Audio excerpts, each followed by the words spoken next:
ஆடி மாதத்தினுடைய 2வது ஞாயிற்றுக்கிழமை. அந்த ஞாயிற்றுக்கிழமை அன்னைக்கு நாம என்ன மாதிரி வழிபாடு பண்ணணும் அப்படிங்கிறத நான் உங்களுக்கு சொல்றேன். பொதுவா ஒவ்வொரு ஞாயிற்றுக்கிழமையும் என்ன வழிபாடு பண்றது அப்படிங்கிறத தனித்தனி பதிவுகளாக நான் கொடுத்துட்டு இருக்கிறேன்.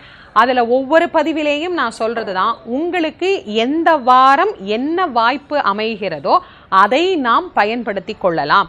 எனக்கு இந்த வாரம் முடியல, அடுத்த வாரம் நான் செஞ்சுக்கலாமா அப்படின்னு நீங்க கேட்கவே வேண்டாம். தாராளமாக நாம் அதை செய்து கொள்ளலாம். சரி, இந்த ஞாயிற்றுக்கிழமை அன்னைக்கு நம்ம என்ன வழிபாட்டை மேற்கொள்ளலாம் அப்படின்னு பார்ப்போமா?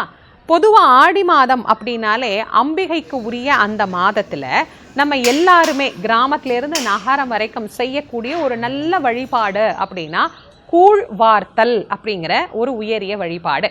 இந்த கூழ் வார்த்தல் அப்படிங்கிறது ரொம்ப ரொம்ப ரொம்ப பழமையான ஒரு விஷயம். அன்னைக்கு தான் மக்கள் கூழ் வார்த்தாங்க, இன்னைக்கும் அதை நம்ம செய்யணுமா அப்படின்னு சில பேருக்கு ஒரு கேள்வி இருக்கு.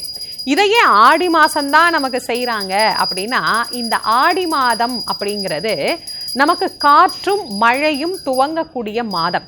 பொதுவா ஒரு காலநிலையில் இருந்து இன்னொரு பருவ காலநிலைக்கு நம்ம மாறுகிற போது நம்முடைய உடலிலேயும் சரி வாழ்க்கை முறையிலேயும் சரி நிறைய மாற்றங்கள் ஏற்படுவதற்கு உண்டான காலம் அப்படின்னா அது அந்த காலமாக சொல்லப்படுது. இந்த ஆடி மாதம் நிறைய காற்றடிக்கக்கூடிய மாதம். ஆடி காத்து எப்படி அடிக்கும் அப்படிங்கிறது எல்லாருக்கும் தெரியும். என்னவோ இறைவனுடைய கருணையினாலோ என்னவோ தெரியல, நமக்கு ஆடி மாதம் துவங்கினதுல இருந்தே பரவலாக மழை பெய்து கொண்டு இருக்குது. நாமளும் அதை பார்த்துட்டு தான் இருக்கிறோம். தினமும் நல்ல காத்தடிக்குது, நல்ல குழு குழுன்னு இருக்கு. பொதுவாக காற்றடிச்சுது அப்படின்னா சந்தோஷம்தான். ஆனா காற்றோடு சேர்த்து கிருமிகளும் நமக்கு பரவும் அப்படிங்கிறதுனால அந்த காலத்துல இப்பதான் நம்ம கொரோனா அப்படிங்கிற ஒரு வியாதியால ரொம்ப அவஸ்தைப்படுறோம். இது நம்ம எல்லாம் ரொம்ப கஷ்டப்படுறோம்னு நினைச்சிட்டு இருக்கிறோம். ஆனா மக்கள் அந்த காலத்துல இருந்து ஒவ்வொரு காலகட்டத்துக்கும் ஏதாவது ஒரு நோய் கஷ்டப்பட்டுட்டு தான் இருக்கிறாங்க. காலரா, அம்மை இதெல்லாம் ஒரு காலத்துல தொற்று வியாதிகளாக இருந்தவை தான். அப்படி நோய் கிருமிகள் இந்த காற்றில் பரவக்கூடாது.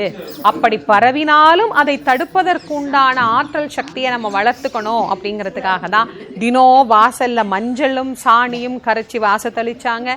வாசல்ல வேப்பிலையெல்லாம் தோரணமா தொங்க விட்டாங்க. ஊருக்கு கொடியாக கூட இந்த வேப்பிலையை தான் நமக்கு கட்டினாங்க.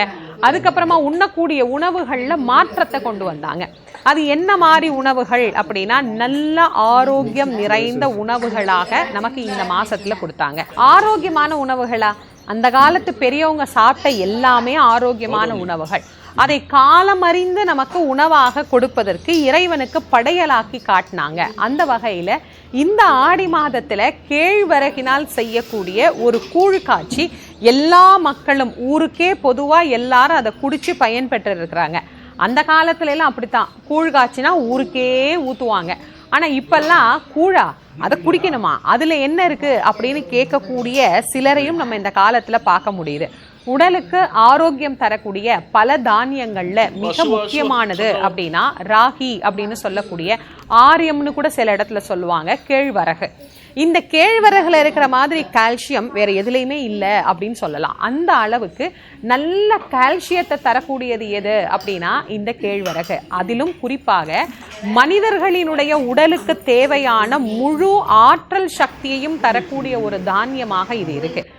ஹலோ ஃப்ரெண்ட்ஸ், இது என்னென்னு பார்க்குறீங்களா? இதுதாங்க கும்பசோறு.